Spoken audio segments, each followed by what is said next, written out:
Abra sua Bíblia em Atos dos Apóstolos, capítulo 17.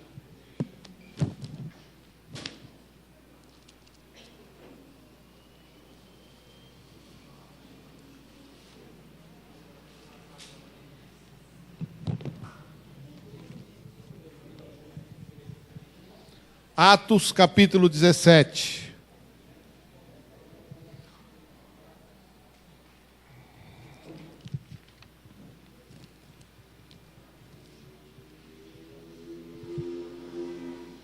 Você ouviu o pastor Lucas falar a respeito de revolução?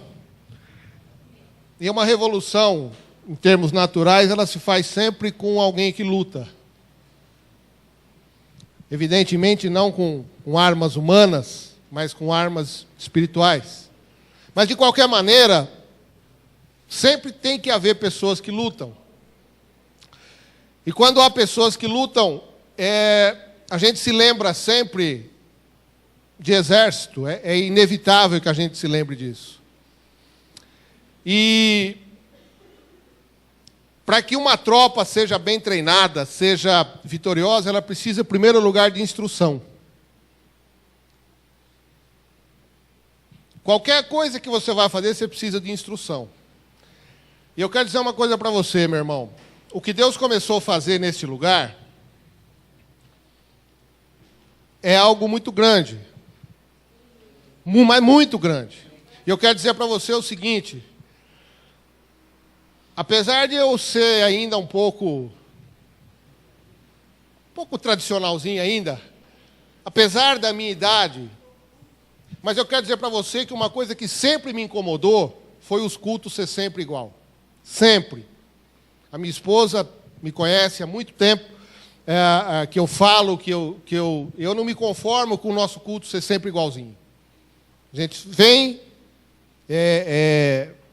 canta louvor, distribui os envelopes, escolhe oferta, prega a palavra e tem os avisos, que o pastor Benício embanana todo para dar, mas ele parece que não vai mais dar os avisos, então a gente vai corrigir essa falha. Mas, sabe, então o que está acontecendo na igreja é algo que alegra o meu coração de uma maneira que você não faz ideia. De ver as pessoas sendo usadas. De ver, por exemplo, o que Deus está fazendo na vida desse moço.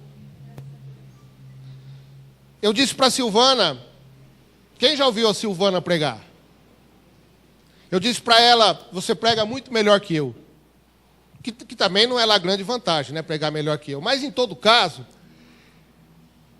eu queria ver isso sempre, sabe? Ter pessoas melhores que nós, é o que o pastor Lucas falou. Pessoas que vão aonde a gente não foi. Pessoas que vão pisar onde nós não pisamos, que vão conquistar onde nós não conquistamos, que vão ter vitória onde nós tivemos derrota.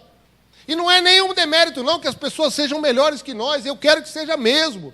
Porque eu quero andar com quem é melhor que eu.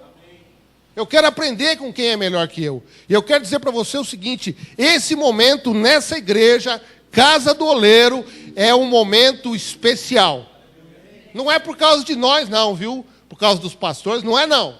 É porque Deus resolveu fazer algo neste lugar que talvez não faça em outro.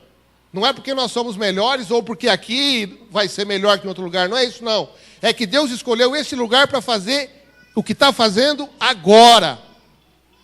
E você, meu irmão, minha irmã, é chamado para participar disso. Então, nós precisamos ter instrução da parte de Deus.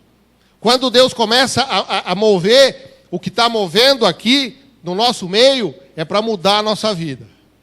Então, eu quero dizer para você, quando você está ouvindo a palavra, se aquiete.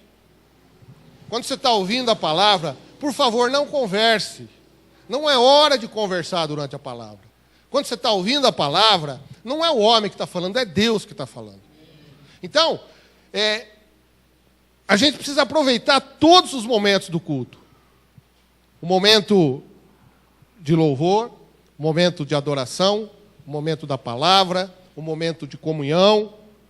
Sabe por quê? Porque Deus vai fazer algo muito maior do que isso. A nossa vida não vai ser isso aqui. Nós já saímos aqui outro dia para distribuir alimento para os moradores de rua.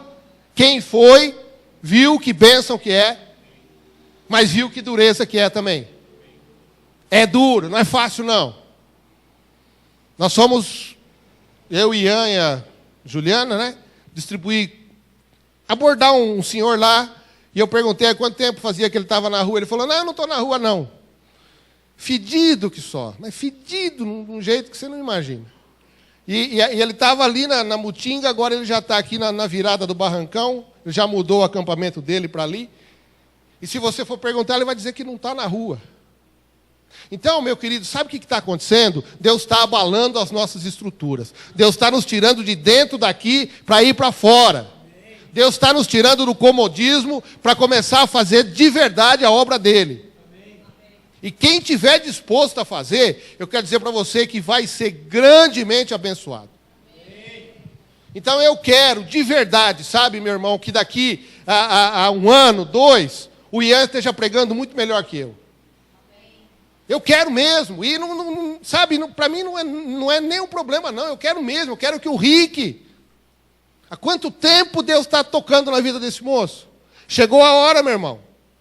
Chegou a hora. E eu poderia dizer para mais alguns aqui. Chegou a hora. Chegou a hora, Manuel. Chegou a hora de Deus começar a te usar de maneira diferente. Chegou a hora, Jean. Chegou a hora. Então Deus vai fazer algo no nosso meio que ainda não fez. E nós precisamos estar preparados para isso. Então, fique atento àquilo que Deus está fazendo. Fique atento. E nós precisamos amar a igreja de Deus. Esse lugar, é aqui que Deus te pôs? Ame aqui. É com esses pastores chatos que Deus te pôs? Ame os pastores chatos. E eu quero dizer para você o seguinte: vai piorar, viu? Não vai melhorar, não. Nós não vamos ficar mais bonzinhos do que nós já somos, não. Ao contrário. Sabe por quê? Porque Deus está exigindo de nós. E nós vamos começar a exigir de você. Para quê?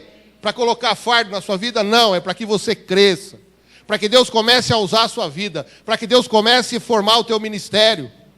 Talvez muitos de vocês não fiquem aqui, não sei. Deus é que sabe. Mas Ele vai levantar pessoas aqui para usar. Ah, vai. E já começou. E eu quero dizer para você outra coisa. Pastor Beni, pastora Cláudia, não sei por quanto tempo vão ficar aqui conosco. Porque Deus tem algo para fazer na vida deles, longe. Pastor Lucas, pastora Vanessa, também não sei. Eu e Sandra, também não sei. Porque Deus tem algo para fazer na nossa vida e vai fazer, meu irmão, não adianta. Então, o que Deus está começando a fazer neste lugar é levantar uma nova geração, uma geração que vai assumir, uma geração que vai sustentar essa igreja. E uma igreja, para ser sustentada, ela se sustenta sobre colunas. Se não houver colunas aqui, esse prédio desaba. E eu quero dizer uma coisa para você. Se você está sendo exigido mais que os outros, é porque você é coluna. E a coluna precisa aguentar um peso maior do que os outros. Às vezes a gente pensa, por que é só eu? É porque você é coluna. Porque você suporta, você vai conseguir sustentar o peso. E Deus vai fazer mesmo. Então não se assuste, não se espante. Às vezes a gente acha, nossa, vão exigir mais. Vamos sim. Mas porque não somos nós, é Deus que está querendo. É Deus que está querendo fazer. É Deus que vai levantar uma nova geração de pastores, uma nova geração de ministros de louvor. Em nome de Jesus, para que o pastor Lucas possa largar a coisa aqui e ir embora. Vai ministrar lá no Amazonas, sei lá onde que ele vai. Mas ele vai. E ele vai e não vai sozinho. Vai levar alguns de vocês junto. Alguns vão junto.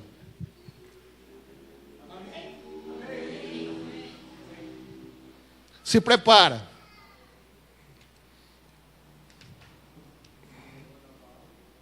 Atos capítulo 17.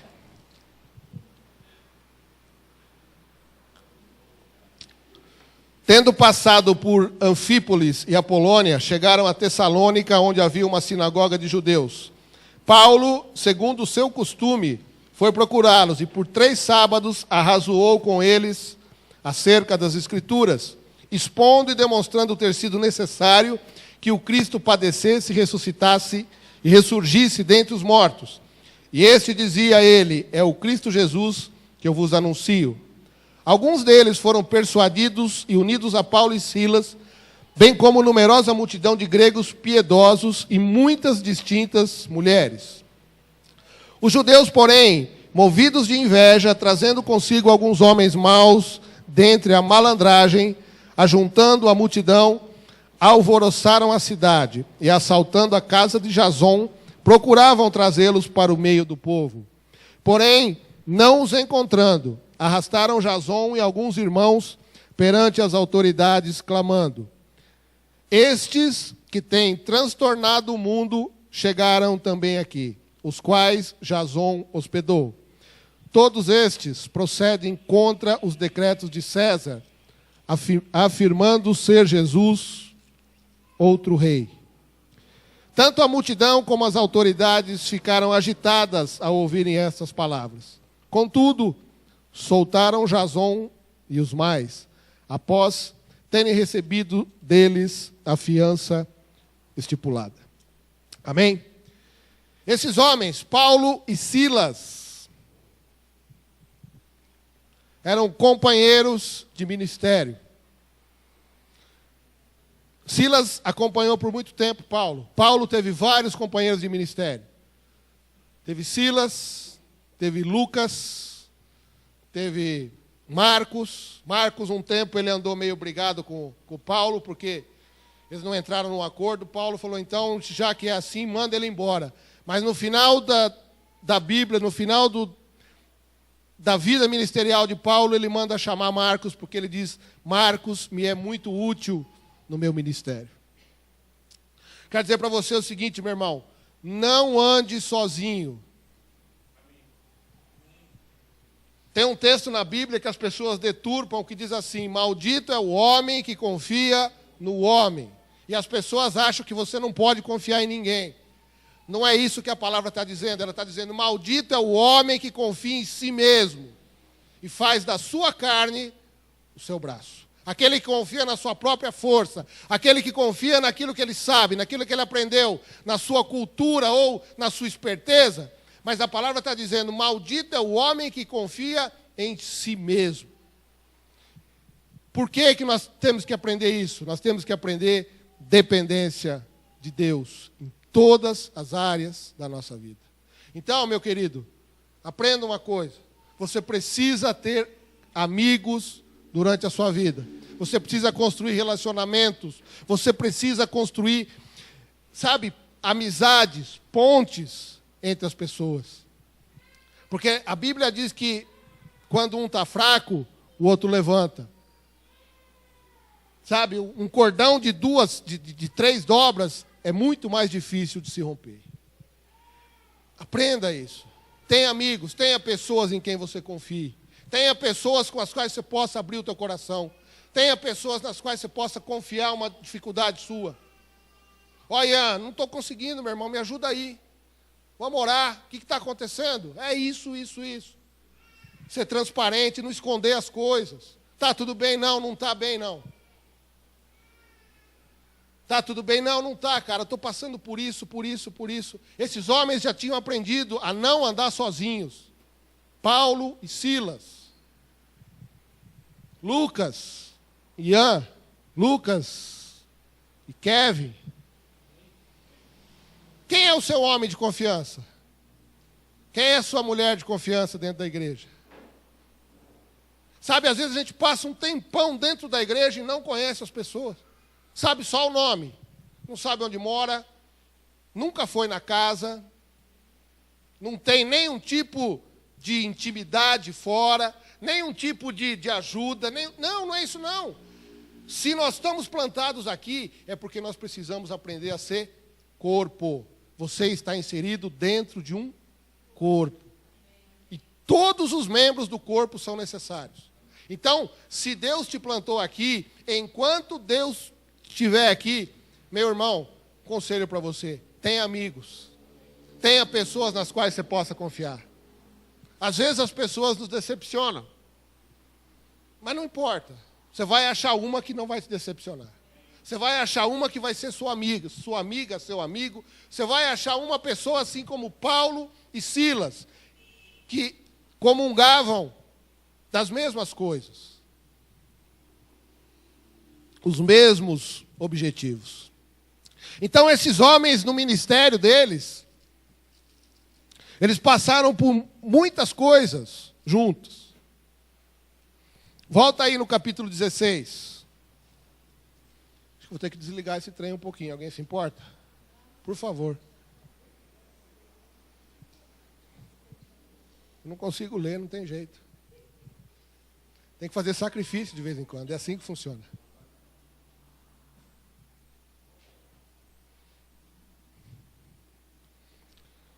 Capítulo 16, verso 16. Acontecendo que, indo nós para o lugar de oração, nos saiu ao encontro uma jovem possessa de espírito adivinhador, a qual, adivinhando, dava grande lucro aos seus senhores. Seguindo a Paulo e a nós, clamava, dizendo: esses homens são servos do Deus Altíssimo, e vos anunciam o caminho da salvação. Isto se repetia por muitos dias. Então Paulo, já indignado, voltando-se, disse ao espírito: em nome de Jesus Cristo eu te mando, retira-te dela. E ele, na mesma hora, saiu. Vendo os seus senhores que se lhes desfizera a esperança do lucro, agarrando em Paulo e Silas, os arrastaram para a praça, à presença das autoridades. E levando-os aos pretores, disseram: esses homens, sendo judeus, perturbam a nossa cidade, propagando costumes que não podemos receber nem praticar, porque somos romanos. Levantou-se a multidão unida contra eles, e os pretores, rasgando-lhe as vestes, mandaram açoitá-los com varas. E depois de lhe darem muitos açoites, os lançaram no cárcere, ordenando ao carcereiro que os guardasse com toda a segurança. Este, recebendo tal ordem, levou-os para o cárcere interior e lhes prendeu os pés no tronco. Por volta da meia-noite, Paulo e Silas oravam e cantavam louvores a Deus, e os demais companheiros de prisão escutavam. De repente sobreveio tamanho terremoto que sacudiu os alicerces da prisão.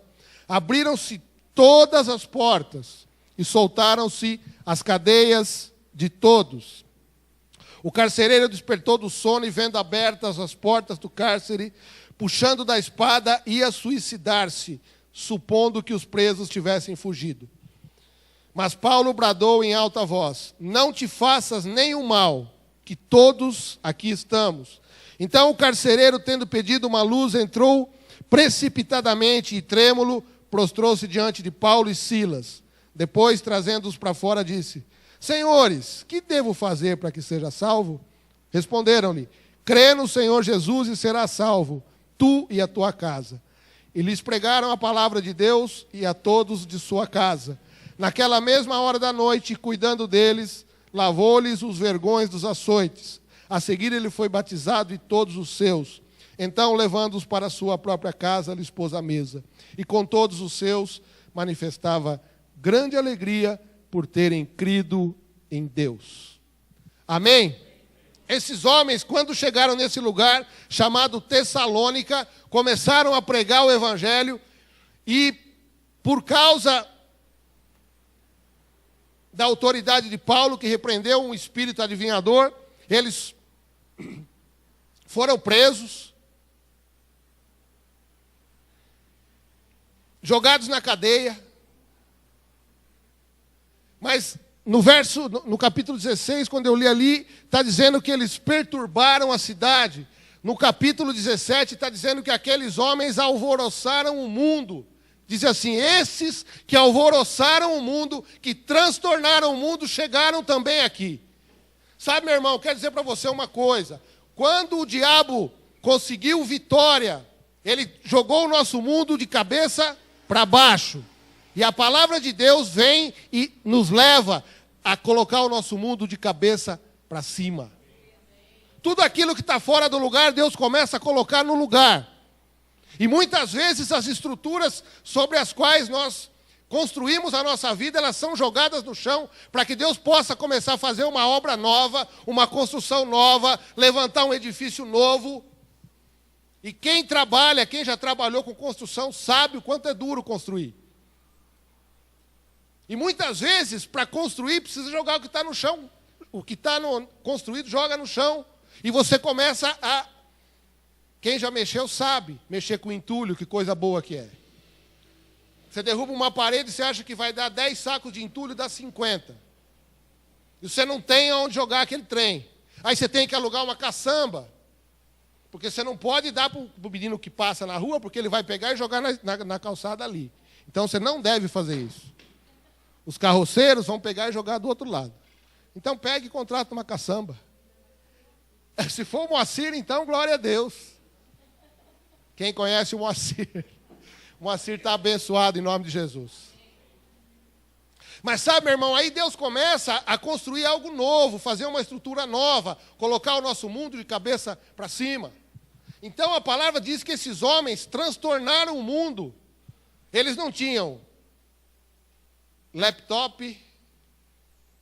Hoje eu tive uma aula com a pastora Vanessa dessas coisas, que eu não sei o que é tablet, não sei o que é iPhone, iPod, e ela me explicou tudo, iPad, e eu já esqueci tudo que ela me falou. Eu, para operar um celular com 2 chips, eu já me embanando. Porque eu nunca sei de qual que eu ligo, qual que eu não ligo. Sabe, meu irmão, não tinha nada, eles não tinham carro, não tinham avião, não tinha secretária para marcar a audiência deles, não tinha Facebook, não tinha Orkut. Orkut acabou já. Glória a Deus, não tenho nem Orkut, nem Facebook, e nem Twitter. Glória a Deus. Sabe, meu irmão? Mas a palavra diz que eles transtornaram o mundo. Por onde esses homens de Deus passaram, eles fizeram uma revolução. Eles nunca foram ignorados. Ou as pessoas os amavam, ou as pessoas os odiavam. Não tinha jeito. Eles não passaram em branco. Que tipo de crente nós somos? Qual é o gosto que nós temos? Nós somos sal da terra? Somos luz do mundo? Poucas pessoas responderam amém. Será que quando a gente passa, as pessoas dizem, lá vai um homem de Deus, lá vai uma mulher de Deus? Será que quando a gente fala com alguém, no supermercado, na nossa vizinhança, que tipo de gosto nós temos? Sabe, irmão, se nós queremos mudar o mundo, nós temos que começar a mudar o nosso mundo primeiro.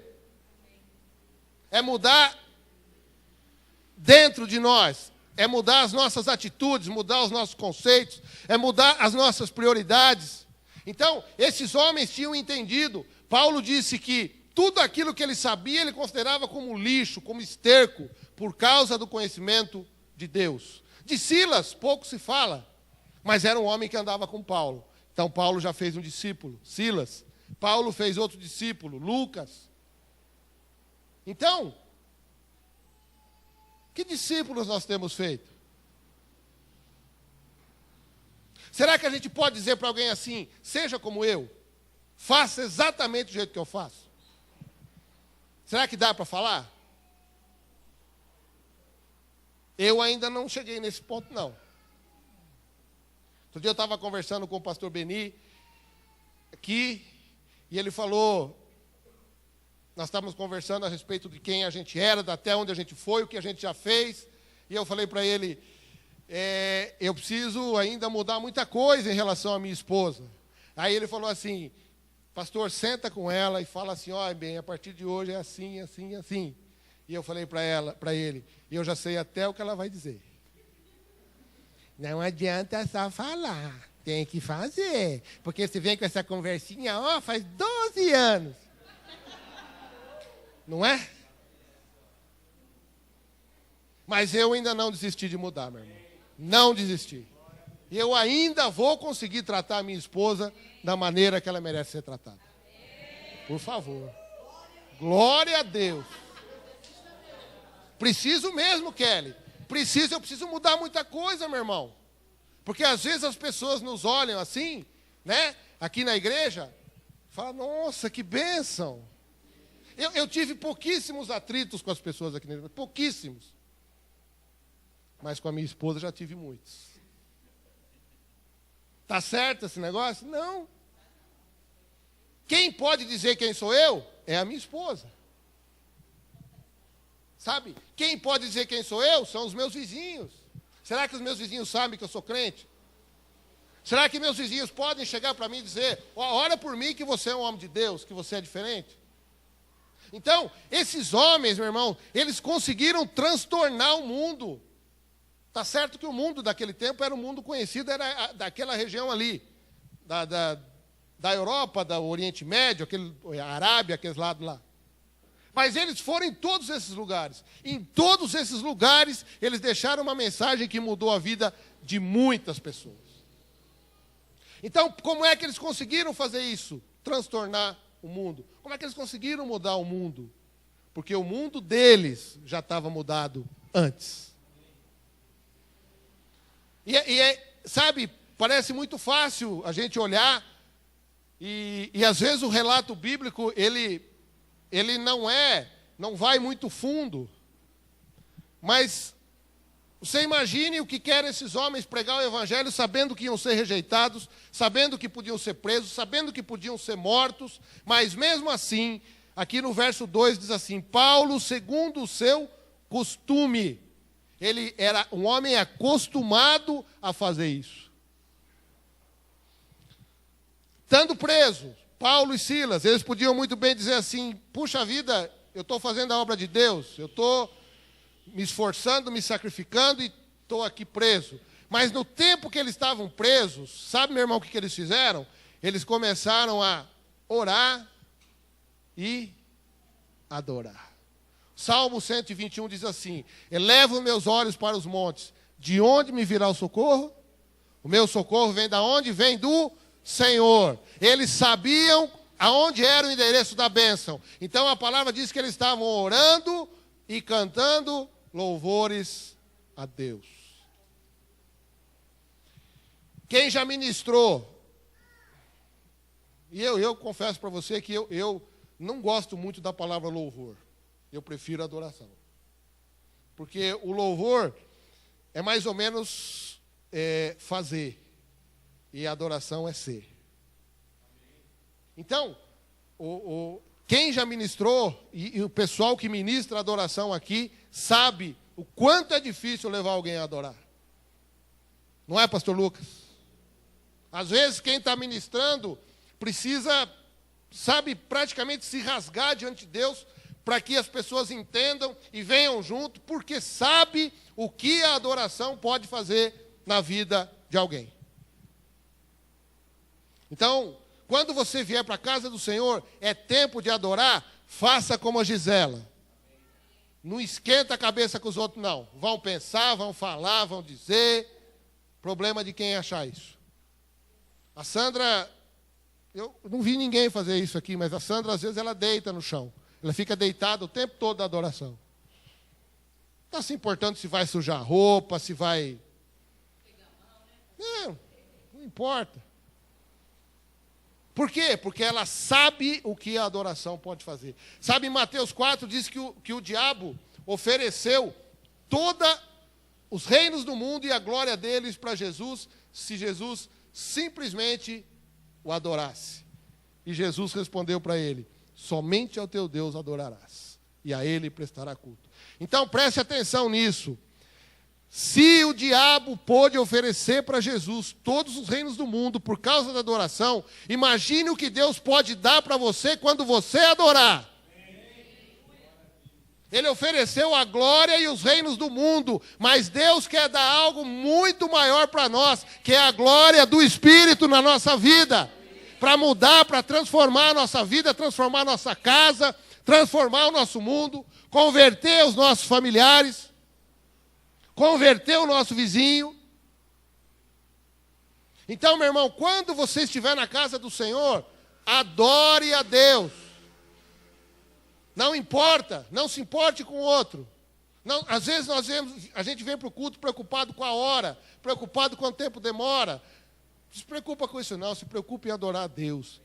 Se preocupe em atingir o coração de Deus. Deus vai olhar para você e falar, puxa vida, aí está um adorador. Como o pastor Lucas falou, sou eu. Ele está procurando, então? Achou. Eu acho até que seria uma boa você bater nessa tecla, viu, meu irmão? Pois é, olha aí. Faça isso. Faça que Deus vai te dar. Deus vai te dar sim.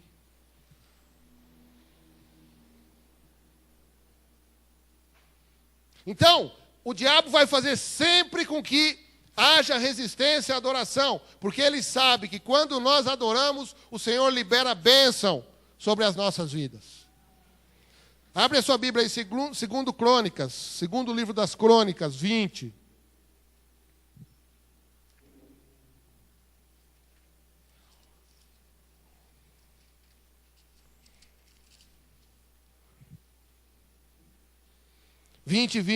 Segundo Crônicas 20, está escrito assim: pela manhã cedo se levantaram e saíram ao deserto de Tecoa.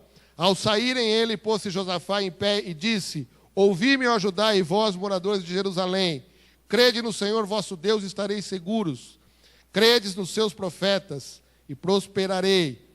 Aconselhou-se com o povo e ordenou cantores para o Senhor, que vestidos de ornamentos sagrados e marchando à frente do exército, louvassem a Deus, dizendo: rendei graças ao Senhor, porque a sua misericórdia dura para sempre.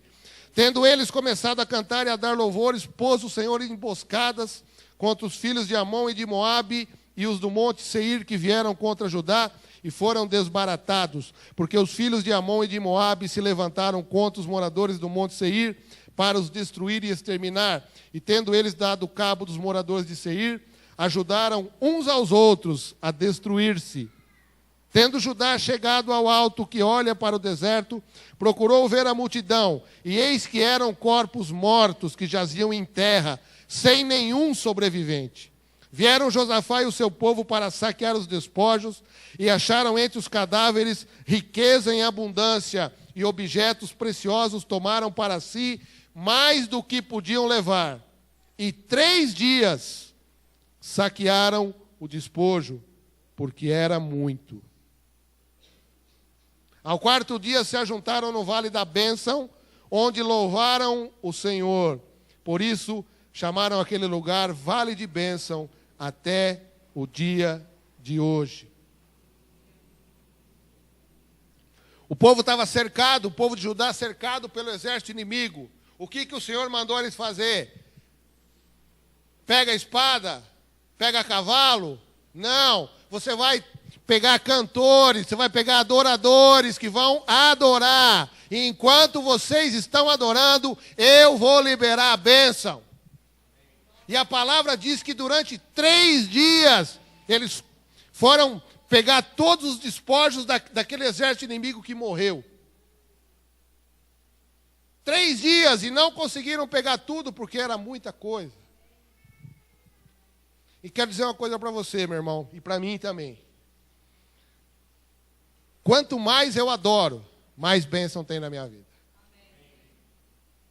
Então, quem vai ditar o tamanho da bênção na nossa vida, somos nós mesmos, não é Deus não. A palavra de Deus diz assim: se quiserdes e ouvirdes, comereis o melhor dessa terra. Quem que tem que querer? Eu. Quem que vai dizer até onde Deus pode ir? Eu. Eu posso chegar aqui e não adorar. Não tem nenhum problema. Mas eu nunca vou ter a plenitude da bênção. Então, meu querido, meu irmão, preste atenção. Quando você está na casa do Senhor, na hora de você adorar, esqueça todo o resto. Não preste atenção no seu irmãozinho que conversa, não preste atenção no Senhor. Dê o seu melhor para Ele, porque Deus vai derramar na sua vida o melhor. E o melhor de Deus, meu irmão, é muito bom, viu? Você imagina você estar 3 dias pegando coisa dos outros e não acaba mais. O que será que o diabo pegou de você já? Hã? Quanto você quer receber de Deus? Você quer pouco? Adore pouco. Você quer muito? Adore ao Senhor. Sabe, meu irmão, esses homens eram homens cheios do Espírito Santo. Entenderam aquilo que Deus fez. Entenderam que eles precisavam ser cheios do Espírito Santo de Deus. Para quê? Para que eles fossem canais de bênção, livres, desimpedidos. Você quer ser canal de bênção na vida de alguém? Quem quer? Você precisa ser cheio do Espírito. E para ser cheio do Espírito, sabe o que precisa fazer? Ser vazio do mundo, não tem jeito não. Não tem jeito, não tem outra maneira de você ser cheio do Espírito se você está cheio do mundo. Não dá. Nós temos que escolher ser cheios do Espírito. Então nós vamos ter que fazer uma escolha. E toda escolha gera perda. Toda escolha vai gerar uma perda. O que nós vamos perder? As coisas do mundo. Mas nós vamos ganhar o Espírito Santo de Deus fluindo na nossa vida, o Espírito Santo de Deus fluindo no nosso ministério, o Espírito Santo de Deus operando através de nós, curando, restaurando, ressuscitando mortos. Quem crê? A palavra de Deus diz que nós faríamos obras ainda maiores do que aquelas que Cristo fez. Como é que a gente faz isso? Sendo cheio do Espírito Santo. E para ser cheio do Espírito Santo, nós precisamos ser santos também. Vou falar de um negócio aqui que parece que é chatice. E eu falo às vezes, e todo mundo fala.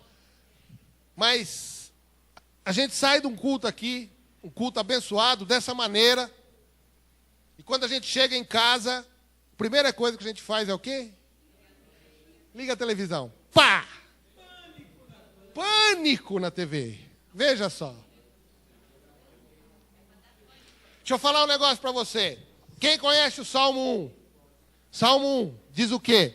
Bem-aventurado o varão que não anda segundo o conselho do ímpio, não se detém no caminho dos pecadores e nem se assenta na roda dos escarnecedores. Aí você liga a televisão e está passando pânico. O que é o escarnecimento? É um gracejo grosseiro. É isso que você vê lá. É zombaria das pessoas. Zombaria de quem é anão, zombaria de quem é preto, zombaria de quem é branco, zombaria de quem é amarelo, de quem é gordo, de quem é careca, homossexual. Aí fala também dos pecadores. Então está cheio de mulher pelada ali.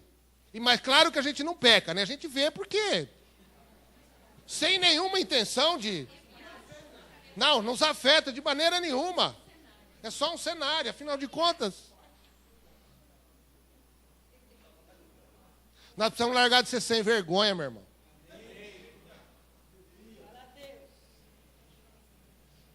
E eu não estou preocupado se você não vai gostar de mim, não, viu? Não é problema meu. Mas nós precisamos, sabe, nós precisamos largar essas porcariadas para lá. Esse lixo do mundo, a gente se entope de lixo. Aí não sabe por que não flui. Não sabe por que as coisas não acontecem. Não sabe por que a gente não, a nossa família não se converte. Sabe por quê? Porque nós somos assim. Eles vão olhar para nós e falar, mas olha ele aí. Para ser igual a ele, não quero não. Prefiro ficar onde eu estou, como eu estou. E aí? Como é que vai ser?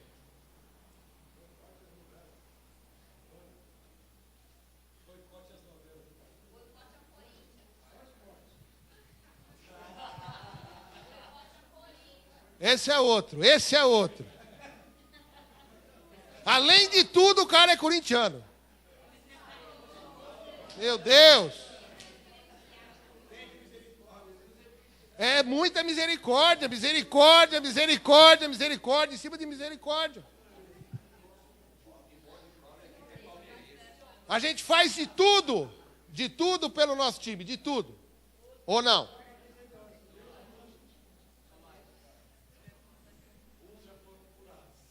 Graças a Deus. Graças a Deus. Sabe por quê? Na hora do aperto, não vai ser o Tite que vai te livrar não, viu, meu irmão? Ah, não vai mesmo. O nome do cara que vai livrar você é Jesus Cristo de Nazaré. Esse é bom. Então, sabe, nós precisamos escolher ser santo. Nós precisamos escolher largar essas porcariadas para lá. Aquilo que nos prende. A palavra de Deus diz assim: todas as coisas me são lícitas, mas nem todas convêm. Todas são lícitas, mas eu não me deixarei dominar por nenhumas. Todas são lícitas, mas nem todas edificam. Que edificação tem na sua vida ver um programa chamado Pânico? Me fala.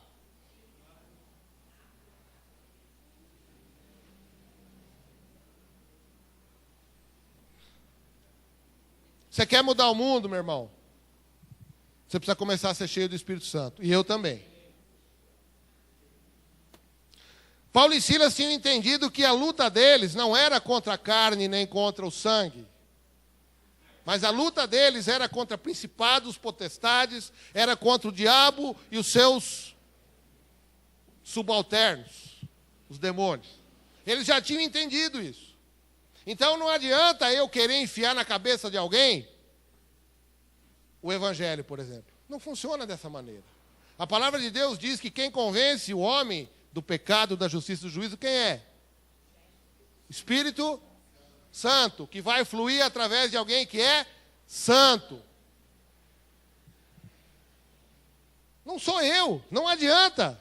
A minha luta não é contra a carne nem contra o sangue, é contra o diabo e os seus demônios. Ainda que eu não concorde, ainda que as pessoas sejam pessoas que nos afrontem, pessoas que nos... Eu vou falar de novo, se você já ouviu, escuta. Mas eu tenho um vizinho abençoado que toca funk de madrugada. Tocava.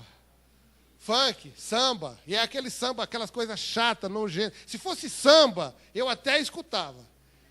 Mas é pagode, sabe aquele troço? Daí para baixo. Daí para baixo. Se eu fosse presidente da República, a primeira coisa que eu faria é: o Belo está proibido de cantar e de gravar disco. Não é nada espiritual, não, é só racional, material, natural. Se for contar espiritual, então nem se fala. Então, presta atenção. Esse homem tocava isso sempre me afetou. Sempre. Aí o que acontecia? Eu começava a amaldiçoar a vida do homem. Porque aquilo me afetava de tal maneira que eu não conseguia fazer outra coisa. E a minha esposa falava: não é assim, não é assim. E ela sempre fala, você sempre fala no púlpito: escutem suas esposas, mas você mesmo não me escuta. Vão aprendendo, mulheres, como é que é. Mas sabe o que mudou? Não foi ela ficar falando. Foi o Espírito Santo que me mudou. Claro que ela tem que falar mesmo, ela tem que me alertar. Mas o que me mudou foi o Espírito Santo. Então, eu passei a abençoar a vida daquele homem. Porque eu me ajuntava para falar mal e o vizinho de baixo também se ajuntava para falar mal e dizia para esse homem não presta. E ele falava: é mesmo, o cara é um vagabundo. Sabe por que ele fica até tarde? Porque ele não trabalha. Eu falei: é mesmo, né, rapaz? O cara é vagabundo mesmo.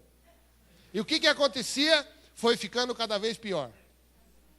Aí um dia, presta atenção nisso, tem uma vizinha que é mais afetada que eu, porque fica mais próxima dele, e eu vi a vizinha conversando com esse homem, mas com um amor tão grande. E ela falou: seu Miranda, o negócio é assim, assim, assim. Eu falei: rapaz, olha, o nome do homem é Miranda, não é vagabundo, não. É, filhotas, pensa o quê? O nome do cara não é vagabundo, não é Miranda. Então aí eu peguei e pus um papelzinho aqui no caderninho de oração, no vaso, orar pela salvação do seu Miranda e companhia bela.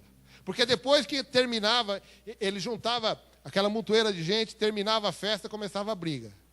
Quando todo mundo ia embora, era palavrão, ele xingava a mulher de tudo quanto era nome, a mulher xingava ele. E isso ia até 7, 8 horas da manhã. Meu irmão, fazia quase 3 meses depois que nós começamos a fazer isso, que eu comecei a abençoar a vida dele, que você não escutava um pio daquele homem. Aí, num domingo, ele resolveu colocar o samba. E eu vi que aquilo não me afetou mais. A Sandra pegamos aqui um pedaço desse negócio que sobrou aí de fazer, como é que chama isso? Acústica aí, para colocar lá na casa. A gente colou, fez um negócio. Aí eu falei, Sandra, larga esse negócio para lá, não vou pôr esse trem não. Deixa o homem tocar o negócio dele aí. Vamos dançar junto.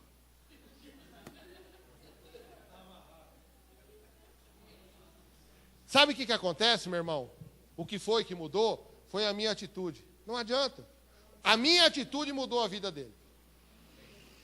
A atitude de Paulo e Silas na cadeia mudou a vida de todos os presos. Porque a Bíblia diz que as cadeias se soltaram, não foi só de Paulo e Silas, não. Foi de todos. Você quer ver a sua família livre de cadeia? Muda a sua vida.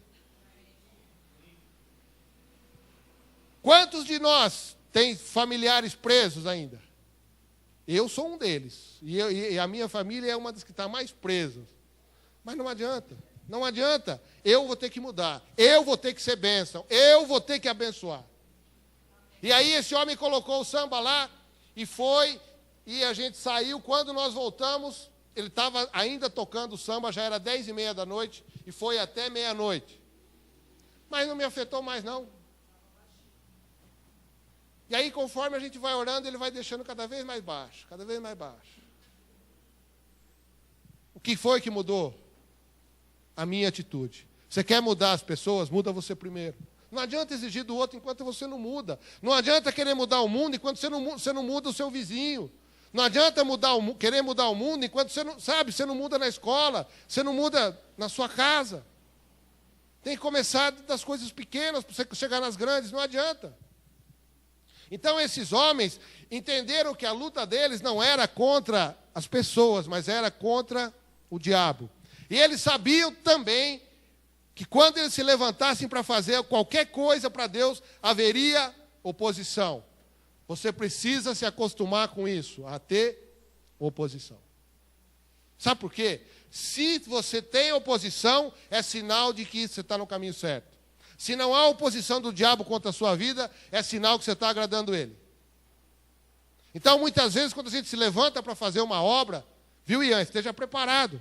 As pessoas vão te mentir a seu respeito, vão te caluniar, vão levantar falso testemunho contra você, vão dizer coisas que você fez, que você não fez.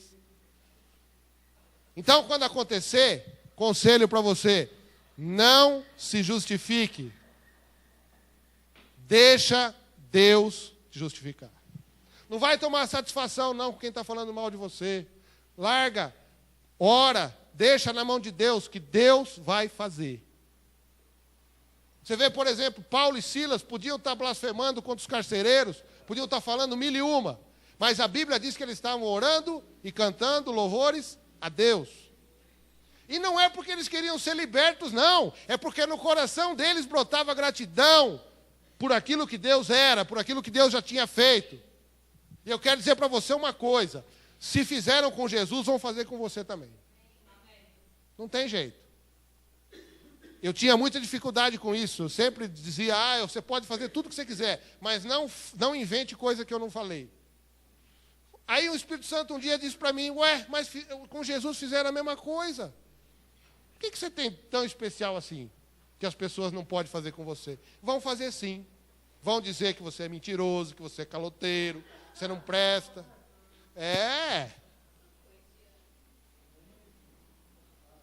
Vão fazer, vão falar. Quando isso acontecer, sabe o que você faz? Dá glória a Deus. É sinal que você está no caminho certo.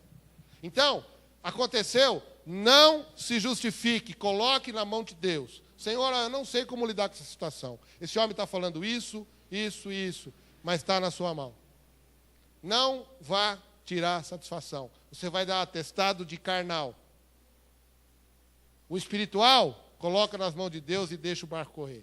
Uma hora a verdade vem. Porque a palavra de Deus diz que nada vai ficar encoberto, mas tudo vem à tona. Então, quando acontecer, dá glória a Deus. Sabe, esses homens eram homens perseverantes. Eles saíam de uma situação de aperto e iam pregar no outro lugar. No outro lugar eles eram perseguidos, eles saíam desse e iam pregar no outro. Aí acontecia um problema, saía desse e ia pregar no outro. Aí Paulo acabou os dias dele aonde? Na cadeia. Chegou uma hora que não soltou mais. Mas na cadeia, ele pregava o evangelho. Ele diz que ele estava preso, mas a palavra de Deus tinha livre curso. Então, meu irmão, não adianta às vezes a gente faz a obra de Deus e acha que vai ser mamão com açúcar. Não vai, não. Não vai ser mamão com açúcar. O couro vai comer, o pau vai quebrar, a chapa vai esquentar. Não adianta. Ah, Senhor, estou fazendo a sua obra, olha que legal, é? Uhum. Você vai ver como é que é legal. E quando isso acontecer, dá glória a Deus também. Porque Deus, sabe o que acontece conosco? A gente é muito acostumado a coisa boa. Quando está tudo bem, a gente larga Deus para lá. Quando o calo aperta, jejua, ora, fica descalço.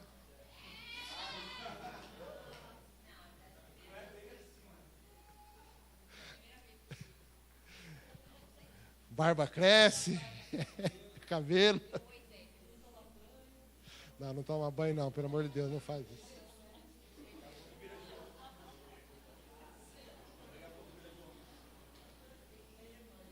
O que é que nós já suportamos por causa do Evangelho?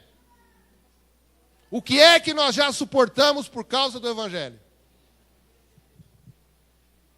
Você foi cuspido já, não? Foi açoitado já alguma vez? Não. Já falaram mentiras de você por causa do Evangelho? Já foi perseguido por causa do Evangelho? Evangelho, é. Boas notícias. Não, Evangelho que eu estou falando. Você foi proibido por alguém de vir na igreja já, não? Algumas pessoas são. Tem oposição dentro de casa, é o marido que não quer, é a mãe que não quer. Vem para a igreja, não, minha mãe não deixa, ou meu pai não quer, ou meu marido, ou... Tem algumas pessoas até que vêm na igreja e não deixam o namorado vir, né? É bênção demais. Se quiser Deus, vai perder mesmo. Vai ter que escolher. Então, meu irmão, olha, presta atenção no que eu estou falando. Deus está nos levantando para fazer uma grande obra.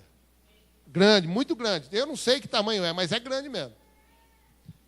É coisa que a gente não experimentou ainda. Nenhum de nós experimentou, nenhum de nós. Nós estamos experimentando algumas coisas aqui que está acontecendo, mas isso é gota só, porque Deus vai fazer coisa muito maior na nossa vida. E você precisa estar preparado. A hora que começar o couro comer, que começar a chapa esquentar, você sabe para onde você corre. Corre para o Senhor. E seja perseverante. Não deu dessa vez, nós vamos fazer de novo. Quantos projetos nós já fizemos aqui neste lugar que não deram certo? Muitos. A gente pode desistir, pode fechar a igreja amanhã, cada um vai para sua casa. Você quer? Não, nem eu. E nem Deus quer.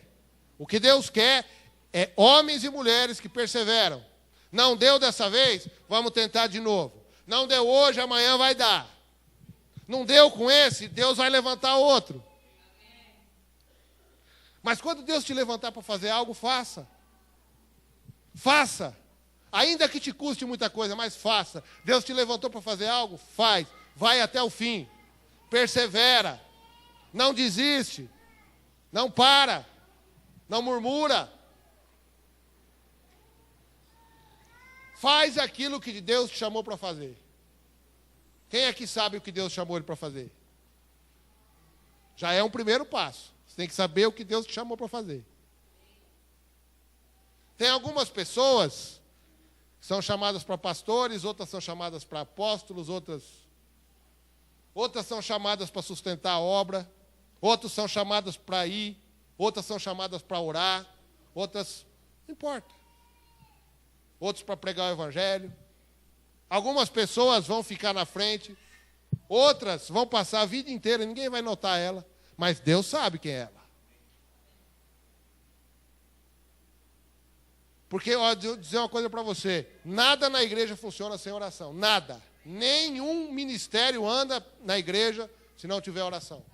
E às vezes a pessoa que ora é a que menos aparece. Se for esse o seu caso, fica tranquilo, Deus está vendo. Esses homens eram conhecidos pelo inferno. No capítulo 19 diz que teve um povo lá, um sujeito chamado Cefas, que tinha 7 filhos. Eles começaram a ver que Paulo e Silas expulsavam os demônios, eles começaram a querer expulsar os demônios também. A palavra de Deus diz que o demônio prevaleceu contra eles de tal maneira que deu uma surra neles. Por quê? Eles foram expulsar os demônios disseram: eu sei quem é Paulo e conheço Jesus. Mas você é quem? Couro neles. Será que o inferno conhece você? Como você é conhecido no inferno? Como é que o diabo reage quando você está na frente de alguma coisa? Será que o diabo te respeita? Ou não? Ou será que o diabo diz assim, isso aí é facinho. Isso aí eu mando um demoninho qualquer que já sei. Eu sei que ele não vai, eu sei que ele desiste, eu sei que ele para, eu sei que ele é chorão, eu sei que ele é melindroso, eu sei que ninguém pode falar nada que ele já não quer mais brincar. Eu sei que ele vai murmurar, eu sei que ele vai jogar a culpa no outro. Que tipo de crente somos nós? Qual que é a tua identidade? Paulo e Silas eram homens conhecidos pelo inferno. Você também tem que ser assim. O diabo tem que saber quem é você. Olha, por exemplo, a Valentina, todo mundo sabe quem é ela.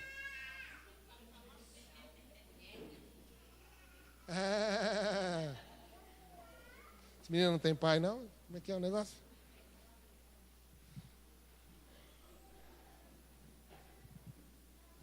Sabe numa coisa, meu irmão? Paulo e Silas não usavam nenhum tipo de método humano para fazer as coisas. Nenhum. Nada que eles faziam era calcado em experiência, era calcado em sabedoria, era calcado em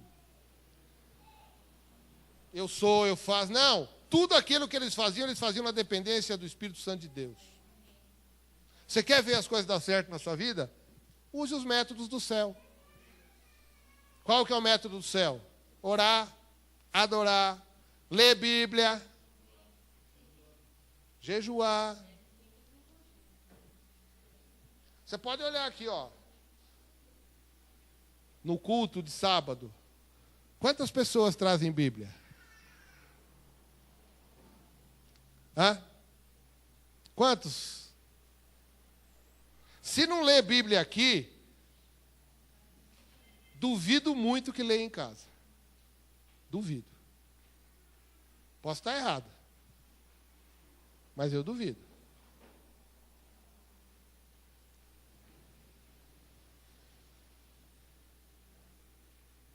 Tem alguém aí ainda?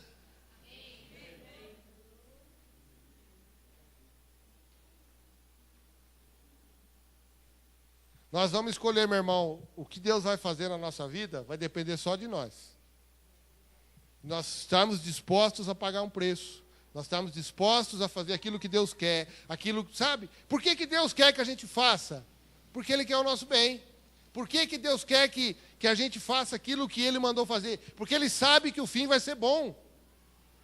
Mas nós queremos fazer do nosso jeito. Ah, não vou fazer isso não. Ler Bíblia é ruim, é chato. Melhor ver televisão, melhor internet, é melhor um monte de coisa. Mas aquilo que vai sustentar a tua vida na hora da aprovação, meu querido, é a palavra de Deus. Não é milagre não, viu? Milagre não sustenta a vida de ninguém. O povo no deserto foi o povo que mais experimentou milagre de Deus. Mas todas as vezes que acontecia um milagre, logo depois o povo largava Deus. No tempo dos juízes era a mesma coisa. O povo se bandeava para outra coisa, para o pecado. Deus levantava um juiz, libertava o povo, daqui a pouco estavam fazendo a mesma coisa. A palavra de Deus tem que ser ouvida, entendida, mas acima de tudo tem que ser vivida na nossa vida. Você tem que viver a palavra, não adianta, meu irmão. Não adianta a gente querer, sabe, enganar Deus, porque a gente não engana, não.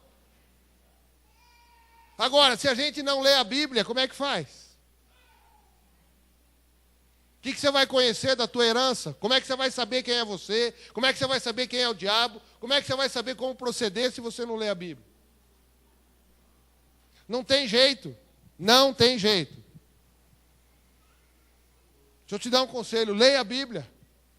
É difícil? É. Não é fácil, não. Você não vai entender muita coisa, mas continua lendo. Uma hora o Espírito Santo pega você. O que você não entender, vocês que são jovens, o pastor de vocês está ali, ó. Pastora, cadê a pastora? A pastora de vocês não está ali, mas está por aí. Pastora Vanessa. Chega nela e pergunta, ó, isso aqui eu não entendi, o que é? Como é que é isso? Por quê? Tem que fazer assim, o pastor é para isso. Está passando por dificuldade? Pega o telefone e liga, pastora, é assim, assim, assim. Porque senão a gente não cresce, meu irmão. A gente não cresce como corpo, não cresce como indivíduo. E vai ficar a vida inteira, sabe fazendo o quê? Vendo a vida dos outros ir para frente e a nossa ficando para trás. Vendo Deus fazendo a vida do outro sempre. E o testemunho é sempre assim, Deus fez na minha vida. A gente pergunta, e quando é que vai fazer na minha vida? Quando eu quiser. Quando eu deixar Ele ser Deus. Quando eu deixar Ele fazer o que Ele tem que fazer na minha vida. Então, persevere, vá até o fim. Você foi chamado para fazer algo e você vai ser chamado daqui para frente a assumir responsabilidades maiores do que as que você já tem. Você acha que é refresco? Não é não. Não é não. Porque nós precisamos avançar, nós precisamos crescer. Essa igreja precisa crescer. Deus vai levantar outras pessoas para ficar no nosso lugar. E vai ser você, não vai ser outro não. É por isso que você está aqui. É por isso que você está aqui. Para Deus fazer na sua vida, talvez aquilo que Ele não vai conseguir fazer na minha. Talvez Ele vai levantar você para fazer. Talvez seja o Ian, talvez seja a Cibele, não sei. Mas Deus vai fazer. E vai levantar. Então não perca a oportunidade que Deus está dando. Sabe, comece a mudar a tua vida, comece a mudar o teu mundo, comece a ter prioridades diferentes. Larga o mundo para lá, larga essas bobageiras para lá, vai atrás de Deus, vai atrás da palavra, vai atrás daquilo que Deus tem para você. A gente perde muito tempo com as coisas do mundo. Eu, se tivesse conhecido Jesus há muito mais tempo, mas a gente não quer, a gente quer fazer as coisas do mundo, quer... Corre atrás disso não, corre atrás daquilo que é bênção. Sabe, a palavra diz assim, que o povo de Deus trocou a glória dele por aquilo que não é de proveito nenhum. Tá junto da água viva, mas prefere cavar um poço que não dá água. É assim que a gente faz. Cisterna rota que não retém água. E a gente pega na mão, escorrega tudo porque não é de Deus. Então, meu querido, preste atenção. Comece a mudar o teu mundo para que o mundo seja mudado. Qual que é o seu mundo? Você trabalha, Thales? Você vai para a escola? O mundo dele é a escola. Você tem família? A família dele é o mundo dele. Será que Deus pode mandar você para outro lugar? Para você pregar o evangelho? Mas enquanto você não mudar o seu mundo, Ele não vai fazer isso não. Enquanto você não transformar o teu mundo, Ele não vai mandar você para lugar nenhum, não. Se nós não estamos preparados para mudar uma coisa tão pequena, as coisas grandes também Ele não vai dar na nossa mão. Deus está te levantando como um guerreiro nesse tempo. Por isso, se coloca de pé.